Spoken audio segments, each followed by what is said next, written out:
Continuamos con el ingeniero Julio Anzola. Mucho se dice pues del manejo pues, del sector público versus el sector privado.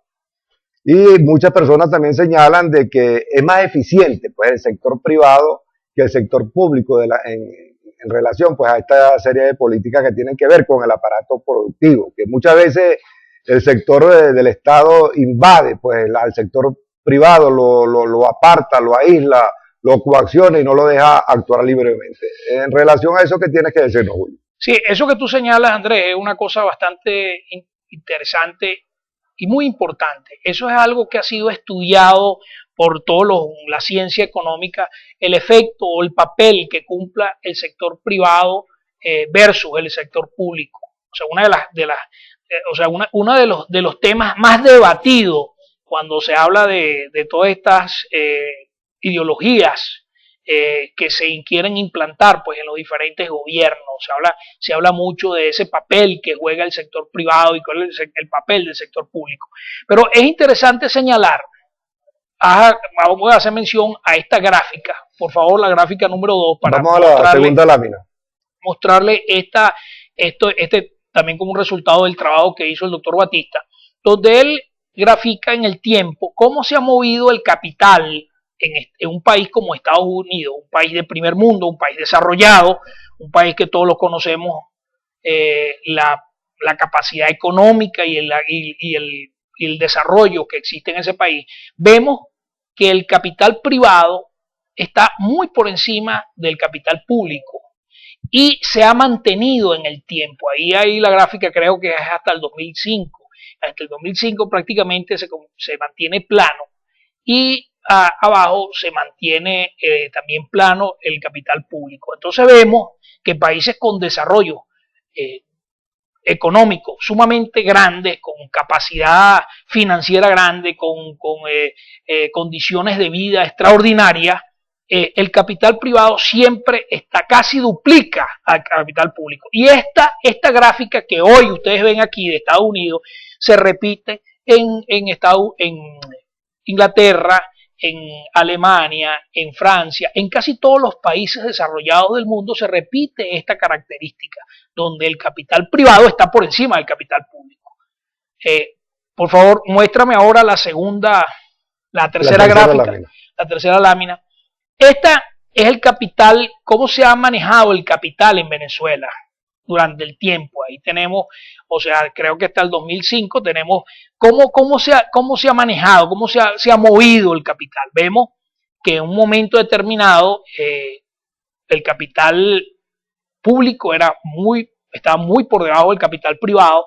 Llegó un momento en que empezó a descender y hay un punto de quiebre, hay un punto de inflexión ahí que está alrededor del 75, 78, a finales casi ya llegando a los 80, que como cosa curiosa coincide con la nacionalización del petróleo. Y ahí vemos que el capital público está muy por encima del capital privado.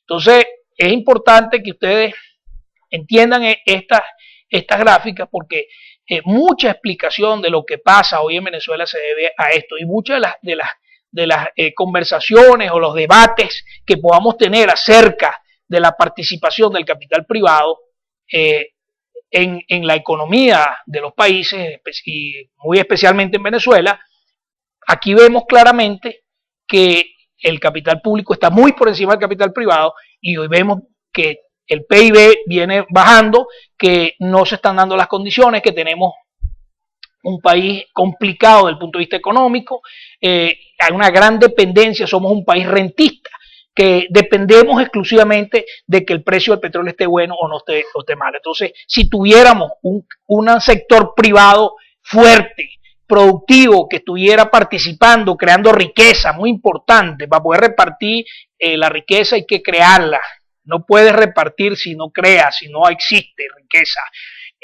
Tenemos que, o sea, si estuviéramos creando esa riqueza, oportunidades, fuentes de trabajo, toda una serie de condiciones, un sector privado, pero eso sí, un sector privado controlado por el Estado, con todas las herramientas que puede facilitar la legislación para que controle a todo ese sector privado de que se cumpla con las leyes, cumpla, y es muy importante decirlo, o sea, el Estado debe velar que el que gana más y el que produce más tiene que pagar mayor impuesto, y ese impuesto el Estado debe financiarlo para tratar de darle oportunidad y condiciones a aquellas que son los sectores más débiles del país.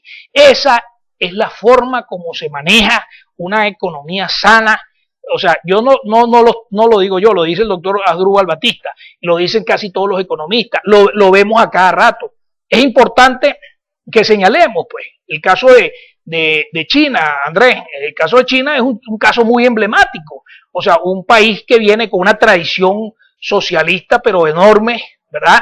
Donde llegó un momento en la historia que se dieron cuenta que ese no era el camino, que se estaban muriendo de hambre. Primero se murieron 40 millones de chinos, después se murieron, con la revolución cultural se murieron 10 más, y entonces se acabó Mao Zedong, no pudo enrumbar China por el desarrollo, vino un cambio, unas reformas, reformaron, se fueron al capitalismo, o sea, al sector privado le dieron la preponderancia que le da la importancia, y le puedo decir hoy, o sea, que estaba leyendo unos artículos que ya China ha prácticamente sacado 500 millones de chinos de la pobreza.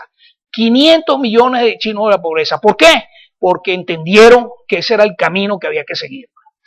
Sí, entonces podemos concluir de que durante toda la historia, pues, y durante todos estos ensayos que se han vivido en el mundo, el sector privado ha sido más eficiente, pues, que el sector público.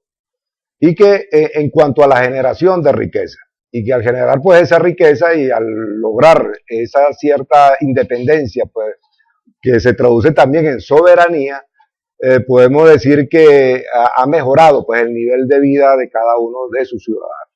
Eso en Venezuela realmente, hoy en día, este tema en Venezuela es realmente el debate que yo creo que se va a librar, se va a dar en esta campaña electoral, porque estaríamos hablando de socialismo versus socialdemocracia.